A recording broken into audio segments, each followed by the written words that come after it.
Short हो जाता है तो ये किसकी तरह बिहेव करेगा। 2025 में बहुत सारे स्टूडेंट फिजिक्स में फेलफुल हो गए थे, ठीक है, मैं मजाक नहीं कर रहा हूँ, सही में बहुत ज़्यादा स्टूडेंट फेल हुए थे फिजिक्स में। 2026 में आप लोग फेल ना हो इसलिए मैं आप लोग के लिए यहाँ पे चैलेंजिंग प्रॉब्लम ला रहा हूँ, और पर डे आप लोग के लिए एक चैलेंज रहेगा जो कि बहुत इंपॉर्टेंट है। ये मैं तब तक डालूंगा जब तक आप लोग के बोर्ड या नीट के एग्जाम नहीं हो जाते हैं। बोर्ड के स्टूडेंट्स और नीट के स्टूडेंट दोनों के लिए ही इंपॉर्टेंट है, इसके साथ साथ जो आपका जेई के एस्पिरेंट्स हैं उनके लिए भी इंपॉर्टेंट है। तो अगर आप लोग सही में अच्छे से कॉन्सेप्ट क्लियर करना चाहते हैं प्लस फेल नहीं होना चाहते तो इसको अच्छे देखना और कंप्लीट लेक्चर को देखना, क्योंकि आप लोग कंप्लीट लेक्चर देखते नहीं हैं, उसके बाद जब आप लोग फेल हो जाते हैं उसके बाद आप लोगों के वहाँ पे मैसेज आते हैं, वॉइस कॉल आती है व्हाट्सएप में कि हम लोग फेल हो गए, ठीक है। तो अगर आप इस कॉन्सेप्ट को फॉलो करेंगे डेफिनेटली आप फिजिक्स में बहुत अच्छा स्कोर करेंगे। इसके पैरेलल आप लोगों के लिए अनदर सब्जेक्ट्स में भी यहाँ पे लेक्चर आएंगे, लेकिन सबसे पहले इन कॉन्सेप्ट को अच्छे से आप देख लो, ठीक है। तो यहाँ पे हम सबसे पहले आते हैं सर्किट बेस्ड कॉन्सेप्ट में, ठीक है। सर्किट बेस्ड कॉन्सेप्ट में आपका क्या है, यहाँ पे आपसे बोल दिया जाता है कि यहाँ पे कोई भी एक रेजिस्टेंस दे दिया है और दो पैरेलल में एक आपका रेजिस्टेंस यहाँ दे देगा और एक यहाँ पे सेल लगा देगा और यहाँ पे एक रेजिस्टेंस दे देगा, ठीक है। तो यहाँ पे आपका क्या है, एक सेल दे दिया है और आपसे बोल देगा कि बताओ यहाँ पे इस अमीटर, ठीक है, ये अमीटर है, इसकी रीडिंग क्या होगी, ठीक है। ये हम मेंशन करते हैं A B C D E F, ठीक है।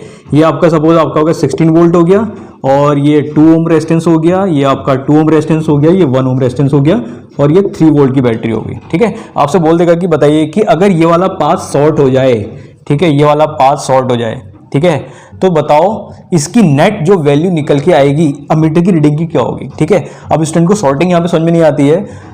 देखो सॉर्टिंग का मतलब ये होता है कि अगर कोई पाथ शॉर्ट हो जाता है दैट मीन्स कि उस पाथ में कोई रेजिस्टेंस नहीं है, ठीक है, उस पाथ में कोई रेजिस्टेंस नहीं है। और आप जानते हैं करंट क्या करती है, आपका लेस रेजिस्टिव पाथ फॉलो करती है, जितना कम रेजिस्टेंस होगा उतना ही वहां पे उस पाथ से ही आपका करंट पास हो जाएगी। तो यहाँ पे करंट अगर ये वाला पाथ शॉर्ट हो जाता है तो ये किसकी तरह बिहेव करेगा, बिल्कुल फ्री पाथ, एक, ठीक है। एक्सप्रेस वे आपने सुना होगा, ठीक है, जैसे आपका फ्री वेज एक्सप्रेस वेज होते हैं, ठीक है, डेवलप नेशन में, तो आपका एकदम फ्री वेज की तरह बिहेव करेगा। और करंट को क्या पसंद है, लेस रेजिस्टिव पाथ पसंद है, जबकि यहाँ पे क्या आ रहा है, रेजिस्टेंस आ रहा है, तो करंट यहाँ से जाएगी, यहाँ से पास ना होके सीधे इस वाले पाथ से जाएगी। अब बताइए जो एक्चुअल पाथ है करंट का ये वाला है, तो बताओ अमीटर की रीडिंग निकल के क्या आएगी, वो आएगी I इज इक्वल टू जो टोटल सोर्स की वैल्यू है divided by the R net, ठीक है। तो टोटल सोर्स कितना है, यहाँ पे 16 है, ठीक है।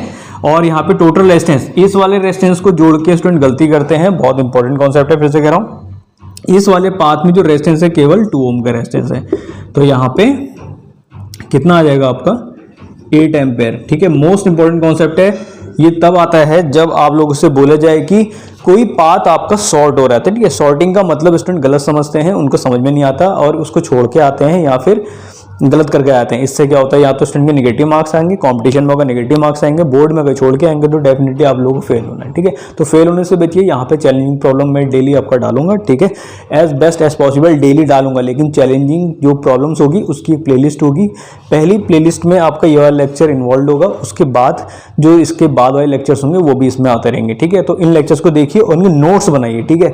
और अगर आप लोगों के कोई डाउट्स हैं, कोई प्रॉब्लम है, डेफिनेटली पूछ सकते हैं, लेकिन इस प्रॉब्लम को डेफिनेटली नोट कर लीजिए, ठीक है। तो चैलेंजिंग प्रॉब्लम यहाँ पे आएगी, best physics conceptual challenging problem यहाँ पे डेली आप लोग ले आती रहेंगी। अगर आपके कोई डाउट्स हैं या कोई इंक्वायरी डेफिनेटली नीचे लिंक में जाके पूछ सकते हैं और अपने डाउट्स को अच्छे से क्लियर कर सकते हैं। अगर आप लोग को कोई भी दिक्कत है डेफिनेटली इस नंबर पर भी कॉन्टैक्ट कर सकते हैं, ठीक है।